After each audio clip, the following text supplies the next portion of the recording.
What's up, y'all? With Mario Lopez. Joining me now in studio, acting and comedy icon, Mr. Paul Reiser. How are you, sir? I'm well. I'm happy to be an icon. Right? That's just, yeah. I'd like to just be a little icon. You work with that? A little icon? Yeah. I'm working my way up to legend. As soon as you hit legend, we can call it a day. We're dangerously close. God bless you. Congratulations on the big news. Mad About You coming How back. about that? Gosh, I so many memories watching it, of course, in the 90s. When you were a child. Was it a full-grown adult, actually? Was it an easy decision to consider rebooting the show? Or? Well, you know, it's funny. We were very clear for the last 20 years. We were off the air in '99, and we were so happy and proud that we ended it well. And we did a great finale that even glimpsed into the future. So we said, now we'll never be tempted to come back, right? We've shown everybody how it happens. And so we were done. And then all these other reboots started. And I was having lunch with young Helen Hunt, as we often do. And I kind of jokingly said, look at all these people. Should we do that? And she said, I don't know. Should we? And suddenly we thought, you know what? It actually could be fun. Nice. But then, of course, that was it was kind of, we thought about it long and hard. And then for some reason, it took a long time for the business end of it to get worked out. But that just finally cleared. And so, yeah, it'll be fun. The only thing, it's going to be the same show, older. And now we had a little baby. And now, as in life, and as in my own life and Helen's life, the kids are getting older. So we'll be sort of newlyweds again. Just, you know what I mean? That we have a house alone to ourselves again. Just older and more tired. So you're empty nesters, essentially, Yeah. but you'll have, I am assuming your child, did you have more children? We're going to have to have, you know what? Stick around and watch the show. Ah, I was getting a little Hey, wait a minute. You could be our son. Wait a second. we adopted a 40-year-old guy. There you go. He can do the heavy lifting around the house. And all the while, you've continued to do stand-up. You Correct? know what? It's interesting. I stopped doing stand-up when we started Mad About You. So in 90, whatever that was, 92. Yeah. And I didn't get back until like a few years ago. And because when Mad About You was on, it was just a full-time gig. So I was pretty busy. And then afterwards, I was, you know, happy being home. So I have only been back the last few years, but I missed it, you know. And was it like riding a bike or? You know, it's much different. You don't use your legs as much, but your butt hurts afterwards. So it's interesting. It's similar in that way. I gotta imagine though, in the time that you took off, going back and now I always say the two toughest things to be right now are a police officer and a comedian. Because it's hard to do both jobs. Yeah. Right? No, in the sense that so many eyes are on you and they're dissecting everything. And as far as a comedian used to be where you can say you were truth tellers, right, and you could push the envelope and be politically incorrect and the whole deal. And now even comics are getting dissected, which really bugs as a fan. We're in a world where for good or for bad, and it's a little of both. But yeah, everything is seen, everything is accountable, so there's no no off the record now. Right? Do you feel handcuffed a little with material? No, my stand-up was never I was never pushing the edge or hitting buttons. Part of being a stand-up is knowing, you know, how to keep your audience happy. So you don't want to. Right. I'm not. You know, there are people who are great and who are political, and I've never been political on stage. So no, but I'll tell you what was different was literally the physicality of it. You know. Walking around stage for an hour and a half and just getting your brain back more than anything, because the brain it's like a muscle. You know, you don't use it. It's like if you play, you know how to play ball, but if you haven't played in a while, the muscles are lagging behind. Yeah. So it took me a good year or so to get the muscle back. But now, you know, it's interesting. The minute I started going back to stand-up, which like 5 years ago, so suddenly all these great acting gigs came up, and suddenly I was in Stranger Things and and all these cool shows. And I don't know why they happened at the same time. But the most fun, I gotta say, for all as cool as these shows are, the fun part for me is getting on stage. You know, like because it's so simple. You know, you don't have to like with Mad About You. You have to get the studio. You have to get the financing. When you get that instant gratification. Yeah, too, you just go out, tell your jokes, people laugh, go home. Not too complicated. So I love it. I love it. It's sort of rock star kind of feel. It has been 37 years since your first Tonight Show appearance. Is that true? Yeah. What do you remember about that time? Nothing. It's 37 years. I don't even remember I did the Tonight Show. I do remember that because that was for comics at the time, and I don't know if it's the same now for young people. No, at the time that was you. It was it. That was it. And there was no, Johnny Carson was the gold standard. So if you got on the show and then you did well and he had you back, then you were made. And he was awfully supportive of comics. He loved comics. And he was always very nice to me. So I remember being really excited and nervous, but at the same time looking around going, yeah, this is what I pictured, because you have it in your head for all those years, and then here we are. Yeah. But that was there's nobody like him. Nobody been like. We did a show. I produced a show that's on Hulu now called There's Johnny, which is takes place in 1972 behind the scenes of the Tonight Show. Oh, cool. And we did it in conjunction with the Tonight Show with Carson's estate. So it's sort of like Larry Sanders, and you'd see the show up on the monitors, but we have actual Johnny Carson on the monitors, and.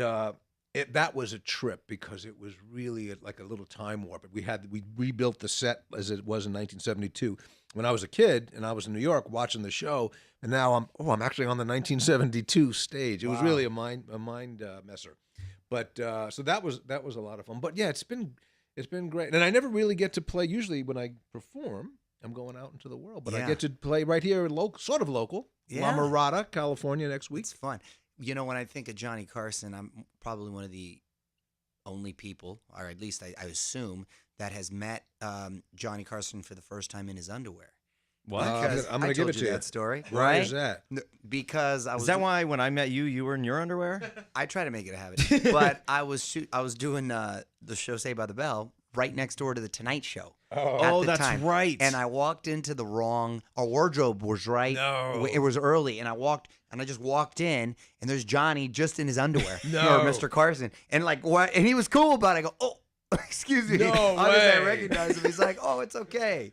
How you doing? I go. It would have been worse if he said, "Come on in." Yeah, no, right, exactly. But I saw it. First time I met Johnny Carson in his. By the way, he's a tighty whitey guy. Good for him. He's a tighty whitey guy. Never forget that. You know what? I'm going to try and lose that image. Give me a That's minute. why it's stuck up here. Yo, give me a minute. I'm like, damn, I wouldn't have pictured for Johnny you, Carson shit. as a tighty whitey guy. Anyway, you're also part of this new FX miniseries, Fosse Verdon. What's that about? It's Bob Fosse. That's right. Okay, the wow. legendary director and choreographer, and he was married to Gwen Verdon, who was yes. a huge Broadway star. Yes. And I never really quite knew the story, but it was a very passionate, a lot of conflict in that marriage. And it's an 8. I would never have dreamed that there's a show there, but it is Lin-Manuel Miranda's producing, and the Hamilton director, Tommy Kail, who directed Hamilton, is directing this. So it's really all these cool people. He's so cool. Tommy's oh a my great guy. gosh, you know Tom? Yeah. And Sam Rockwell plays Bob Fosse, and Michelle Williams plays Gwen Verdon. So it's all these top-notch people, and I get to. I'm in a couple of them. I play the producer, his producer. So I'm in. What's it on? It's on FX.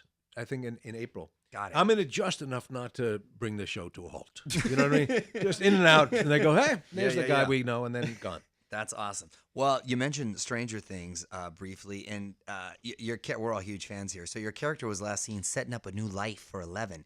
Can you tell us if we're going to see you in season 3? I can't. I could, but then I'd have to have you killed. So that sounds like a yes. Well, could be a flashback. Could be. Could be live. You don't know. Okay, Stick that's around, a good we'll teaser. See. That's a good teaser right there. No, that was. That's one. They used to have the expression. Where did you guys shoot that at? They shoot it in Atlanta. In Atlanta, okay, that's right. When people say, "Oh, it's fun for the whole family," and there's nothing really that's all fun for the whole family. But that show, I've met so many people, and that it is the show that brings families together because kids like it, and teenagers like it, and parents like it. And it's just really firing on all cylinders. It does got to have a great tone where it appeals to all those demos. Yeah, exactly and they're kind of geniuses. Those guys, the Duffer Brothers. Yeah. I'm gonna put you on the spot before I let you go here. Quick questions, quick answers. All right. Okay. And then you got to tell the people where we're going to be because that's the whole point. Yes. Mario, tell them where the shows are going to be. I'm gonna tell them. Okay, because otherwise, Well, let's get that out of the way now. Go. Well, tell them. No, so so next Saturday I'll be on the 16th of March, La Mirada, at the La Mirada Performing Arts Theater. Okay. April 5th in Albany at the Egg. How about that for a name of a theater? Look at that. And then Concord, New Hampshire, the Capitol Center on April 6th. So if you're in those areas, come down. If you're not in those areas, don't make a trip. I'm not going to, it might be worth it. Like if you're in Seattle, don't drive to New Hampshire. That's crazy. But I'm saying if you're in the area. It's a bit aggressive. Just drive 3 days. Yeah. And if anybody comes over and says, "Hey, I heard your interview on Mario. you get a free cocktail napkin. That's right. With every drink. Look at that. OnWithMario.com for all the dates on where to Yes. see Mr. Reiser. All right, And I just yes, thought I'd get that in. You know, No, we but got to make sure. I don't wasn't going to want my forget, but I'm publicist glad we getting got mad to at me. it. I'm glad we got to it. All right, right give me there. the tough questions now. Go-to karaoke song. Oh, I've never done karaoke in my life. I've been asked not to. People said, just everybody. Please don't do that. Yeah, everybody but you. I'm a fan of the Korean karaoke spots because they're small areas that we can go with your buddies, and you can I have full-on concerts in the Korean karaoke spots. Really? Yeah, because you don't want people with the phone and the whole deal. And Right. The public ones, those are crazy. So now, if you go to Korea, it's that would be the place to do it. You got K-Town right here in L.A. No, off of Wilshire. All right, I'm gonna Well, go. Korea itself, that's next level. I'm going to yes. go to Korea for sure. All right. I'm a guy who makes a trip. Last movie you saw in theaters. Oh, that's a really tough one. That is a tough one. Oh my gosh! You know what? I haven't been to. Don't tell anybody. Have I not been to the theater? You'd be surprised. A lot of people haven't gone to theaters. How is that the question that trips up the most people? Well, because there's a little bit of shame. and- You yeah, know? like it's- I don't want Steven Spielberg mad at me for not going to the theater. No, you know Schindler's what? List I saw was the last was, movie I saw in theaters. no, I saw Get Out. Get Out. I saw in a theater. That's Okay. a theater. That's a fun one in a theater. Okay. Came out out. like It's been a 2 years while. ago, but all right. I know. I haven't.